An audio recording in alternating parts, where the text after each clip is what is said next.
자, 마이보험 체크입니다. 나의 보험 상태를 객관적으로 체크해서 공정한 평가와 합리적 대안을 제시하는 마이보험 체크를 소개합니다.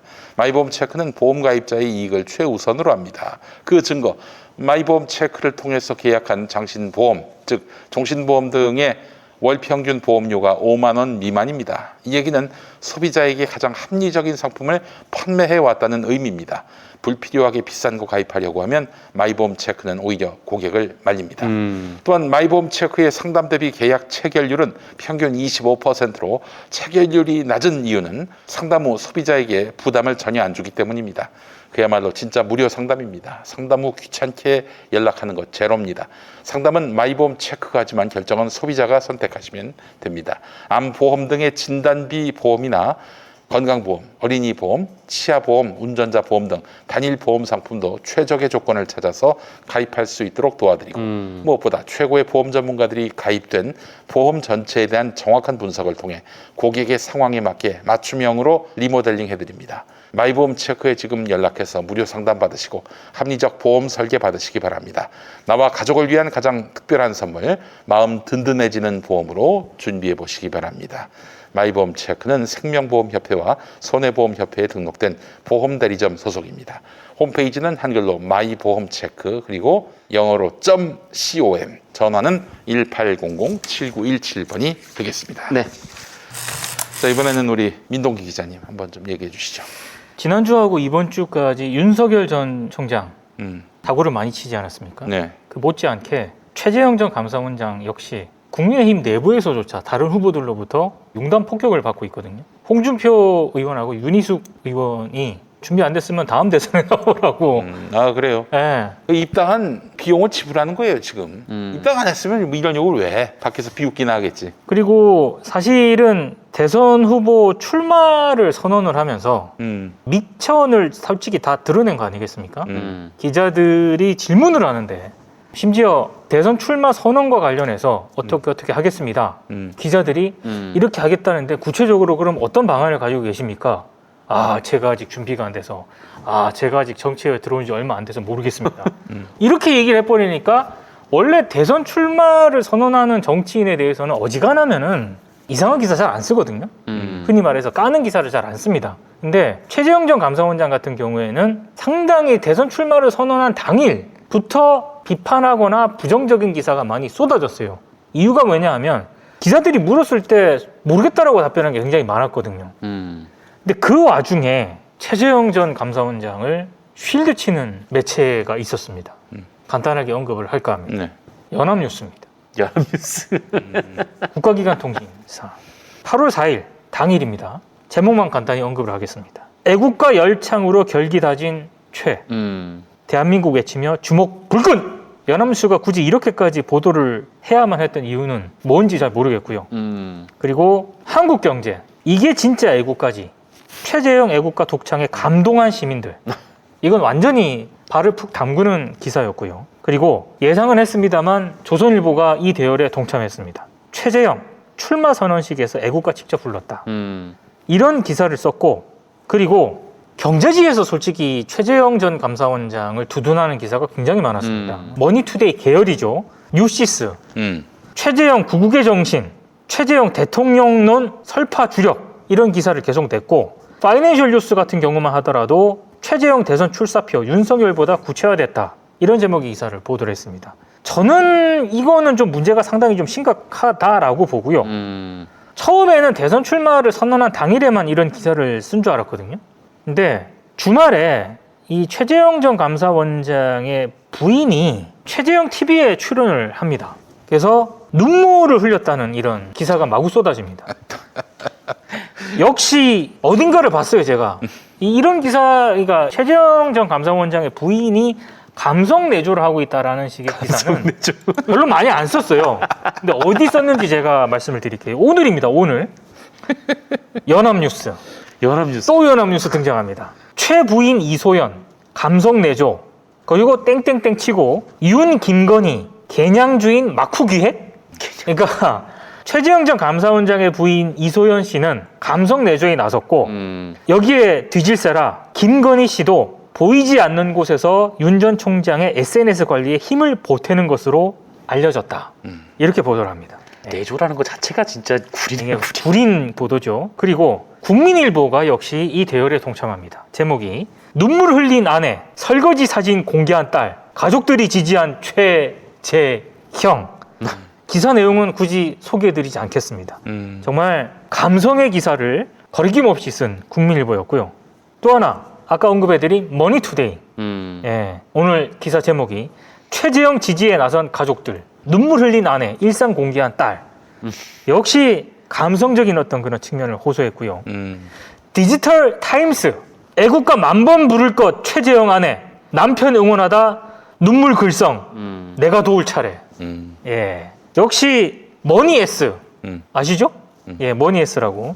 최재형 아내 머니투데이 계열 아니에요? 네, 머니투데이 계열입니다. 아까 대선 출마 선언을 할 때 상당수 다른 언론들이 비판적으로 보도를 한 것과 다르게 그때 당시 기사를 썼던 매체가 오늘 역시 굉장히 감성적인 기사를 많이 썼습니다. 머니에스 오늘 보도, 최재형 아내 유튜브에서 눈물 글썽, 대권 도전 열심히 돕겠다.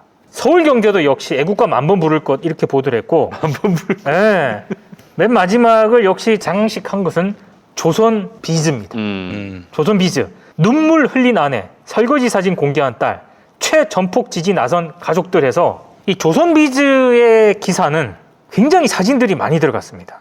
특히 최 전 원장의 장녀 최지원 씨가 운영하는 최재형의 일상 인스타그램 캡처까지 사진으로 싣는 이런 모습을 보였습니다. 제가 이 말씀을 왜 드리냐면 최재형 전 감사원장 같은 경우에는 이미 저는 대선 후보로서 상당히 결격 사유를 보였다라고 생각을 해요. 특히 오늘 또 새로운 또 오마이뉴스에 의해서 선거법 위반 대구 사람이 판사 출신인데 그리고 2012년에는 대전 선거관리위원장을 했었어요. 예. 그러니까 판사 출신이고 선관위에까지 있었고 감사원장까지 했던 사람인데 이게 선거법 위반이 되는지 안 되는지를 저는 몰랐다고 생각 안 합니다. 저도 출마를 했었잖아요. 네. 마이크를 내가 준비한 마이크로 발언한 것이 네. 언제부터 허용되는지 그것쯤은 알고 선거에 임했습니다. 아무리 당연하죠. 정치 초보지만은. 네. 근데 저와 달리 법을 다루는 우리 최재형 씨가 그걸 몰랐다는 건 난센스예요. 네. 마치 김용민이가 이제 신학 공부했는데 고린도전서가 신약에 있는지 구약에 있는지 그것도 모르는 거나 마찬가지거든요. 그렇죠.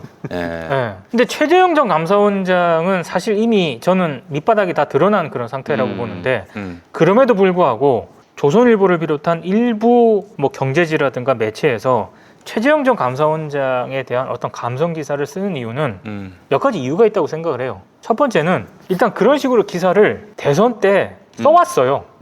기자들이 내조 해가지고 이런 네. 식으로 하는 그 기사를 관습적으로 써왔습니다. 근데 최근에 들어서 좀 달라진 게 있다면 최 전 감사원장 같은 경우에는 너무나도 대선 출마 선언부터 지금까지 흔히 말해서 사고를 좀 많이 치셔가지고 그런 기사를 쓰기에는 기자들이 매우 부담스러워한다는 거예요. 그래서 그런 기사 비율이 상대적으로 굉장히 적습니다.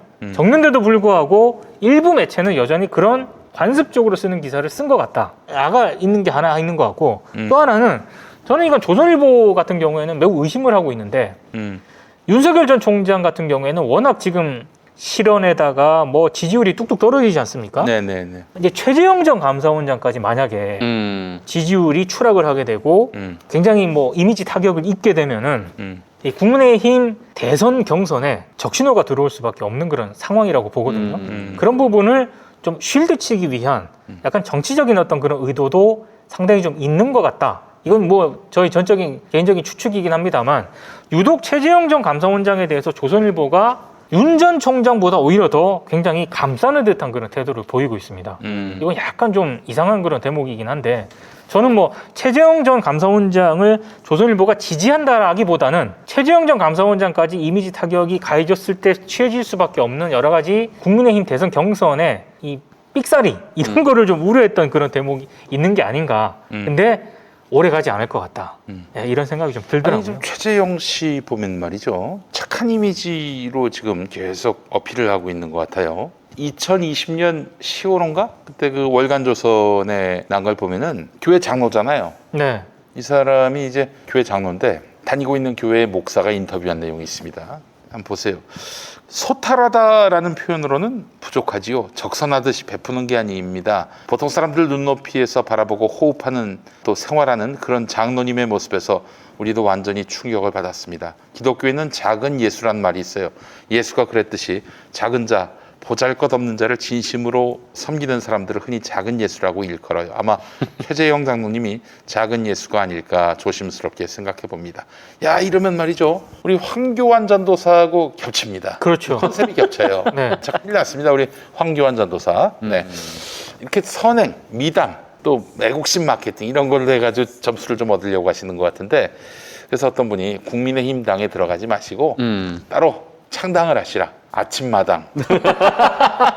아침마당으로 창당을 하셔가지고 미담 중심으로 해가지고. 아니 근데 최근 행보를 어필을 보면은 하시라고. 단순히 착한 마인드라든가 미담 행보 이쪽으로만 포지션 설정 안 하는 것 같아요. 음. 굉장히 우클릭을 많이 하거든요. 아니 지금 뭐 다는 아니겠지만 며느리들한테는 제일 나쁜 사람이. 어느 며느리가 이거 정말 참 말도 안 되는 얘기지. 그리고 그런 식으로 만약에 포지셔닝을 한다면은 제가 봤을 때 젊은 층하고요. 며느리 표심들로부터 굉장히 많이 이탈을 하게 된다는 점을 말씀드리고 싶습니다. 그러니까요. 저는 네. 그 국민의힘 사진 보고 이 사람이 대권을 포기했구나라는 생각. 예, 그래요. 당가도 빰빰빰빰빰빰. 네. 이상벽 고문. 정은아 부총재. 그래요. 저는 그래서 약간 여담이긴 한데 이준석 대표가 그 얘기했잖아요. 이대로 가면 내년 대선 5% 박빙으로 진다고. 그게 지금 윤이나 최재형 전 감사원장이 워낙에 지금 노땅 분위기로 가다 보니까 결국에는 2030 표심 멀어진다. 이걸 좀 걱정하고 있는 게 아닌가 싶긴 해요. 아이 참. 아이고 참 뭐 너무나 선량하고 착한, 그리고 한없이 관용적인 대통령은 충분히 봤습니다. 좀 매섭고 바로잡고 또 기강을 세울 때는 세울 수 있는 대통령을 만나고 싶어요. 착한 대통령, 나쁜 대통령을 봐서 착한 대통령에 대한 어떤 수요가 있었지요. 착한 대통령 이후에는 기강을 잡는 대통령이 필요해 보입니다. 그런 생각이 듭니다. 제 생각이 잘못됐나요? 착한 대통령 좋지요. 그러나 나쁜 놈들을 좀 일소하고, 야, 법을 어기면은 뜨는구나, 이런 확실한 경각심을 힘 있는 자들로 하여금 갖게 만든 다음에 착한 대통령을 만났어야 했다라는 생각이 듭니다. 오늘 불현듯 듭니다. 착한 대통령이 정치적으로 어느 정도 효능감을 줄지는 솔직히 좀. 아니, 아까 연합뉴스 얘기했잖아요. 네. 연합뉴스가 지금 어디 돈으로 운영됩니까? 국가 세금으로 운영되죠. 정부 돈으로 운영되는 거 아니에요? 300억이 넘는 지원을 받죠.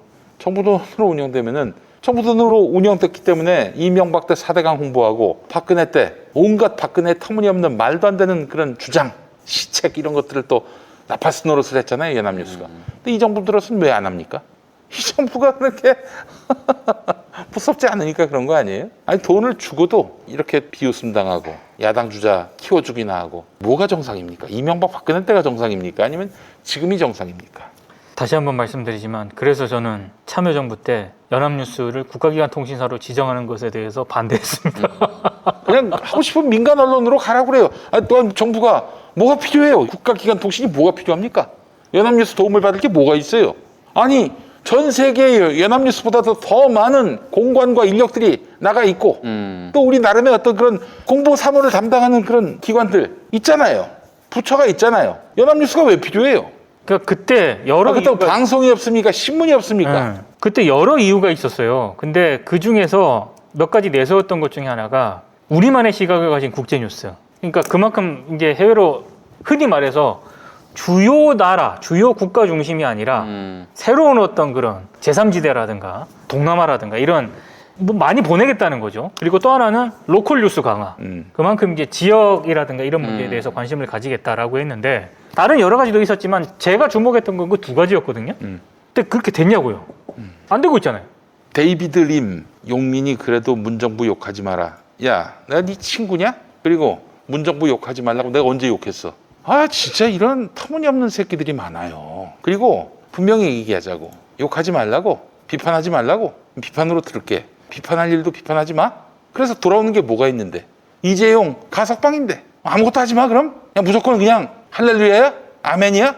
2등 국민, 3등 국민 스스로 그렇게 4등 국민이 되지 마라.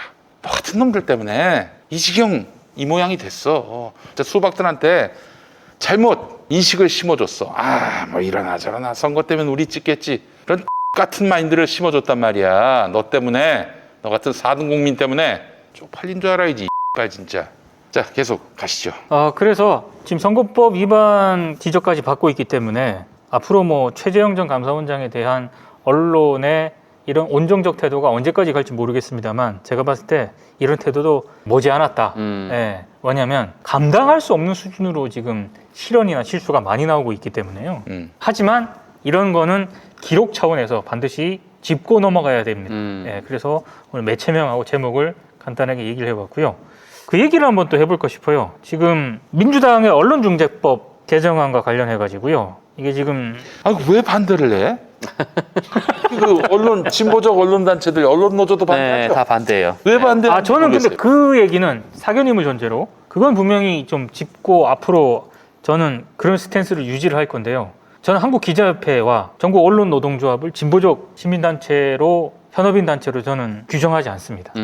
전국 언론노조와 한국기자협회는 뭐 직능단체, 뭐 그냥 현업인 노동조합 이익 집단 및 직능단체 진보적인 목소리를 내고 있는가에 대해서는 저는 최근 몇 년 동안 굉장히 좀 의문 부호를 찍었기 때문에 이분들은 그냥 현업 언론인들의 이해관계와 이익을 대변하는 그런 어떤 뭐 현업인 단체, 직능단체 이렇게 보는 게 저는 온당하다고 생각을 해요. 그래서 이 단체들은 진보적인 어떤 언론 단체라고 생각을 안 하고 다만 언론인권센터라든가 이런 어떤 언론 시민단체 쪽에서 기본적인 취지는 찬성을 해요. 이 언론노조하고 기자협회라든가 이런 쪽에서는 기본적으로 이 법안 자체가 언론을 장악하려는 어떤 그런 의도가 있다라고 하면서 아예 그냥 100% 반대를 하고 있거든요.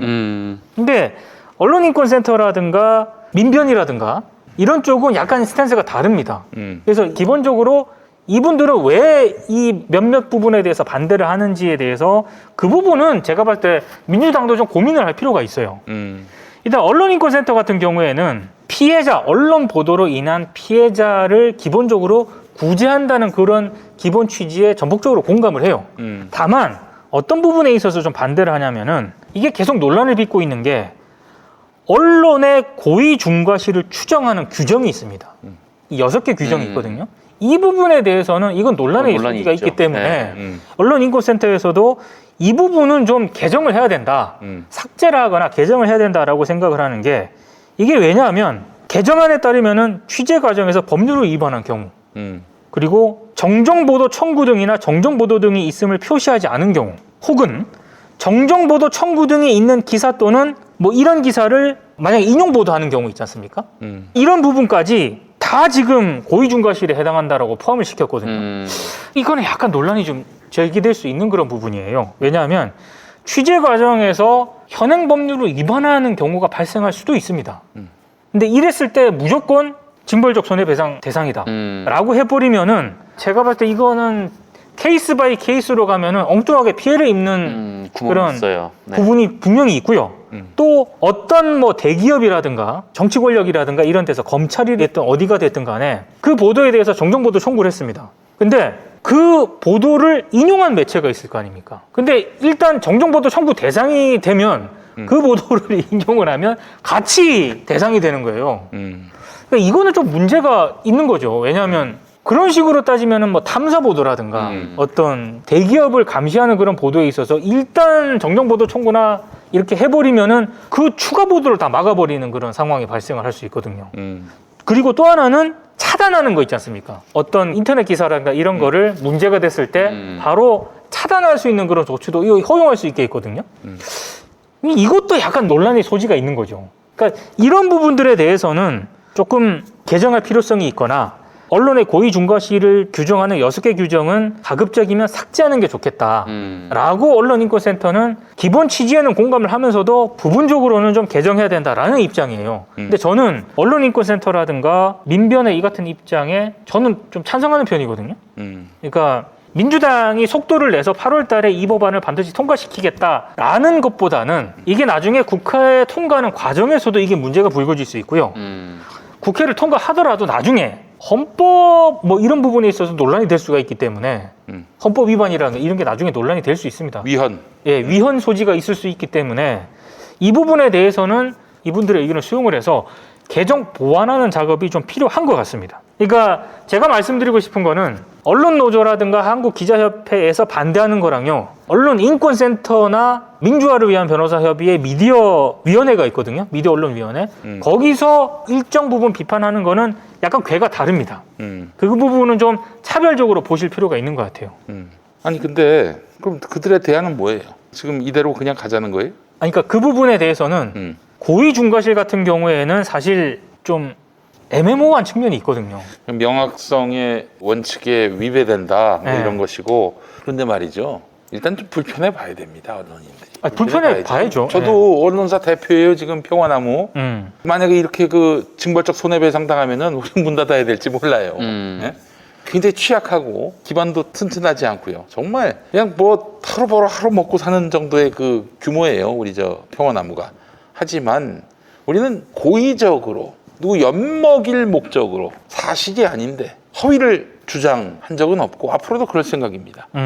이거 고의에 의한 중과실, 어떤 고의로 인한 어떤 그런 명예훼손, 또 상대에 대한 어떤 그 가해, 이거는 규명하기 쉽지 않아요. 쉽지 않아요. 쉽지 않아요. 그러니까 쉽지 않기 때문에 이런 식으로 6개 규정으로 이렇게 하지 않습니까? 그러면은 더 논란이 증폭이 된다는 거죠. 그러니까 이 얘기가 딱 나오고 나서 좀 이 점은 뭐 보완할 부분이 있다라고 얘기를 했으면은 뭐라고 할까요? 뭐 그럴 수도 있겠지라고 생각을 할 텐데 지금 언론의 스탠스나 반응은 대체로 이 법이 통과되면은 언론 자유가 위축이 된다라고 주장을 하고 있기 때문에 그거는 이제 자기들이 그동안 언론의 자유를 남용했기 때문에 대중에게 먹히지 않습니다. 정말 이 그쵸. 상황에서 언론인들이 자구적으로 이 법정신에 부응하는 대안을 제시하든지 해야지 우리 이대로 그냥 갈래요 라고 하면은 언론 개혁 안 하겠다라는 그러니까요. 기득권자의 저항으로밖에는 국민들이 인식하지 않아요.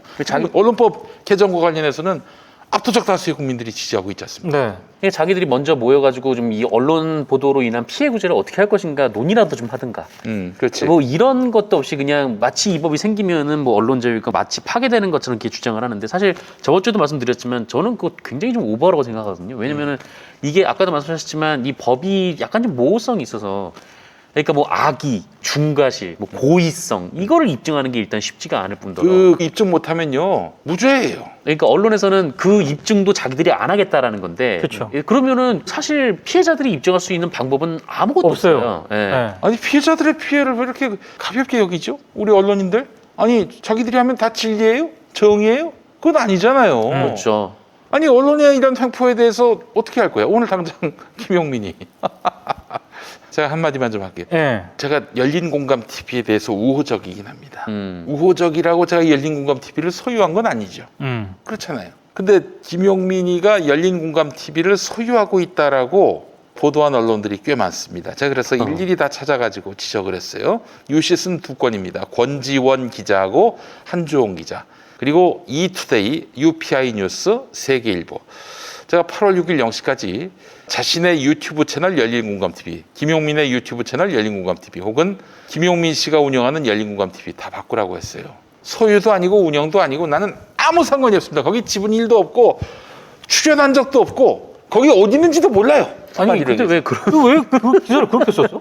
그러니까 제가 처음에 열린공감TV에 나올 내용이 이거다. 여러분 많이 시청해달라 이렇게 올렸더니 이게 내 걸로 알았던 거야. 그 언놈이 그렇게 처음 보도했더니 다 그냥 컨트롤 C, 컨트롤 V 해가지고 나온 거죠. 물론 열린공감TV가 내 거라고 해서 나한테 뭐 직접적인 타격이 미치거나 그러진 않죠. 뭐 내가 뭐 열린공감TV와 우호적인 관계고 뭐 또 그분들을 응원하는 입장이기 때문에. 근데 그분들 보기 얼마나 기분 나빠요.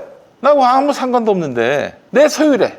그 사람들은 다 내 종업원들이란 얘기 아니야. 나는 또 그렇지도 않을 뿐더러. 근데 이렇게 명백하게 잘못된 건데 그래서 시한까지 정했어요. 아니 이 사람들 결국 내 유튜브를 혹은 내 SNS를 보고 김용민이 열린공감TV 홍보한 거를 봤을 거 아니야. 그래서 내 SNS로 분명히 적시를 했어. 그리고 이 기사에 대해서 고치라고 시한까지 정했는데 8월 6일 0시까지 바꾸라고 그랬는데 지금 8월 9일 오후 9시 25분입니다. 이건 뭐야 이거는. 바로 언론중재위원회로 가기로 했습니다. 아니 이건 뭐 난 충분히 경고했어요. 그냥 경고 안 하고 바로 갈 수도 있는데 뭐 이런 작은 실수 뭐 굳이 이것까지 그냥 하는 거는 그럴 필요가 있겠나 싶어서 봐주는 차원에서 그렇게 고치라고 했는데 고치지도 않았어. 고친 군데는 있었어. 딱 한 군데. 쿠키뉴스. 거기 바꿨어. 거기 빼놓고 나머지는 다 그대로입니다. 아니 그러니까 이렇게 뭐 언론 보도로 인해서 뭐 사실이 아닌 내용이 나왔는데 이런 뭐 가벼운 실수라고 해도 가벼운 실수면은 뭐 그만큼 그럼 죄송합니다라고 얘기하고 그냥 아니 딱 들어가서 그거 바꾸는 게 뭡니까? 지우면 될 거 아니에요. 커서. 매우 간단합니다. 그리고 수정하면 될 거 아니야. 그게 뭐 어려운 일이라고. 근데 지금 그런 것도 아무것도 없이 그냥 뭐 이게 법이 생기면은 언론자유가 침해되는 것처럼 아니 사실 언론을 상대로 이렇게 소송이 그동안 이제 여러 차례 있었는데 네. 언론을 상대로 소송을 걸었을 때 승소율 자체가 그렇게 높지가 않아요. 그러니까 뭐 헌법에 지금 언론의 자유가 보장돼 있기 때문에 근데 어느 정도 뭐 합리적 의심을 가질 수 있는 언론 상황이 되면은 계속 이제 위법성 조각사유가 된단 말이에요. 그래서 그게 이제 굉장히 인정이 많이 되거든요. 아니 예전에 어떤 연예인이 있었습니다. 남자분인데 어떤 여성분하고 일반인하고 약혼을 했어요. 뭐 약혼한 장면이 다 그냥 보도됐지 사진과 함께. 근데 안 됐어. 파혼했어. 그래서 이 연예인이 그 파혼한 여성으로서는 얼마나 참 이게 곤란한 일이에요. 그래서 이 연예인이 언론사마다 전화해서 그 기사를 내려달라고 사진만이라도 빼달라고 쌩깐 언론이 있었습니다. 왜? 약혼한 거 맞잖아. 허위 사실 아니잖아. 근데 왜 지워야 돼? 우리가 왜 기사를 수정해야 돼? 물론 이제 언론인들이 자기가 쓴 기사를 수정하는 것에 대한 굉장한 좀 당기지 않는 마음은 그렇죠. 알겠어요. 네, 싫어하죠. 그러나 이게 어렵냐고. 왜 부산일보는 잘만 바꿔주더만 잘만 빼주고. 그렇지. 그러네. 엿바꿔 먹는 일들이 얼마나 많습니까? 또 특히 저 예전 가판이 있었을 때 빼달라 그러면 또 빼주고 그랬잖아요 언론인들이. 힘없는 사람들의 앞에서는 언론의 자유 운운하고 힘 있는 사람들 앞에서는 돈만 주면 바로 그냥 교체해주고 언제 그랬냐는 듯이 왜 이제 연락했냐는 듯이 이런 비겁한 비열한 언론의 문화를 바꾸기 위해서라도 이런 법이 일단 시행되고 선의의 피해자들이 불가피하게 나오는 게 확인이 되면 그때 가서 개정 논의를 해도 늦지 않습니다. 너무 지금 언론인에 의한 그런 폭력과 일탈에 대해서 우리 일반인들이 대항할 수단이 없어요. 언론중재위원회 만약 간다고 쳐봐요. 저는 분명히 다 건건이 배상하라고 할 거예요. 그냥 뭐 제가 심심해서 언론중재위 걸진 않죠. 다 배상액을 받아내려고 합니다. 그래서 배상액을 만약에 그들이 수용하지 않는다? 그러면 그냥 깨지는 거고 끝나는 그렇죠. 거야. 그럼 내가 다시 소송으로 가든지 해야 돼. 네. 또 소송으로 가면은 또 그 소송 비용도 뭐 그리고 부담을 해야 어떻게 되고. 또 얼마를 어려워요. 받아낼지도 알 수 네. 없는 일이고 그러니까 이 무한 그런 고통의 유니버스가 이어지는 거예요. 네. 언론 피해자들은. 그래서 제가 이제 언론중재법 이 얘기를 디테일하게 어떤 부분들이 문제 삼고 있다 이걸 얘기하는 것보다는 사실은 현업인 단체 아까 제가 이제 진보적인 어떤 단체라고 얘기 안 하기로 했다. 왜냐하면 언론노조 기자협회 방송기자연합회 등에서 나온 성명을 보면은요 그냥 레토릭으로서 언론 피해를 뭐 구제하자는 취지에는 공감한다라는 부분이 한 대목씩은 다 있습니다. 근데 저는 이거는 그냥 수사라고 생각을 해요. 대부분 내용 논평이라든가 내용을 보면 이 법안 자체를 다 반대하는 겁니다. 근데 언론 피해자를 구제하거나 언론 보도로 인해서 피해를 입은 당사자들, 일반인들, 연예인들에 대해서 현업 언론인 단체들이 그동안 어떤 뭐 구제책이라든가 대안을 마련하는데 목소리를 냈는가 저는 잘 못 들어봤습니다. 차라리 언론인권센터라든가 민변 등에서 이런 목소리를 본 적이 있거든요. 그러니까 민주당이 언론중재법 반대하는 건 좋은데 그동안 본인들이 언론 피해자에 대해서 목소리 제대로 못 냈던 그런 부분들에 최소한 반성을 해야 될 거 아닙니까? 근데 프레임 자체를 언론 장악 프레임 얘기하고 솔직히 언론노조나 기자협회 등에서 계속 이 언론중재법 민주당 비판할 때 공영방송 지배구조 개선 민주당 지금까지 못하다가 왜 갑자기 막판에 이걸 들고 나오냐라고 얘기를 하는데 이 말은 지적 자체는 맞아요. 하지만 솔직히 뚝 까놓고 얘기해서요. 공영방송 지배구조 개선이 뭐 그렇게 시급한 문제예요? 저는 그런 생각이 들어요. 공영방송 지배구조 개선 굉장히 중요한 문제긴 한데 그리고 문재인 정부가 하겠다라고 약속을 했는데 이거 못한 거 뭐 지적하는 건 맞아요. 근데 그것과는 별개로 뉴스 수용자들이나 일반 시민들이 봤을 때 우선순위로 봤을 때 그렇게 심각한 최우선순위 아니에요. 이거는. 정작 언론 보도로 인해서 피해를 입은 사람들을 어떻게 구제할 것인가 이게 최우선 아닙니까? 근데 여기에 대해서 도대체 무슨 목소리를 내냐고.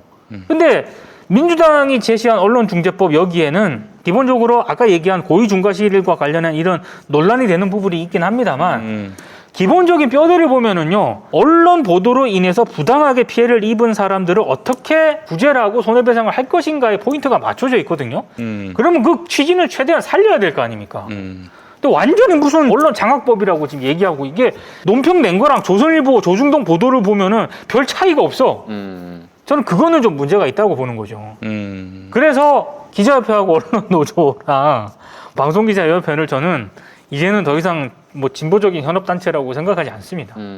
정말 그냥 현업인들의 이해관계를 대변하는 직능단체, 이렇게 보는 게 좀 타당하지 않을까 싶어요. 알겠습니다. 자, 오늘 방송은 여기까지 해야 될 것 같습니다. 시청해주신 여러분 감사하고, 오늘 욕설이 많아서 너무 죄송합니다. 죄송한 건 뭐 우리 시청자 여러분들께 죄송하다기보다는 편집해 주실 우리 편집관들께 죄송합니다. 네. 네. 그렇다고 해서 방송이 한 10분 정도 나갔을 때 아니 없으면 다 잘리고. 삐 처리해 주세요. 삐 처리. 예. 자, 오늘 마치겠습니다. 여러분 행복한 한 주간 또 되시고 다음 주에 뵙겠습니다. 고맙습니다. 고맙습니다. 고생하셨습니다. 김현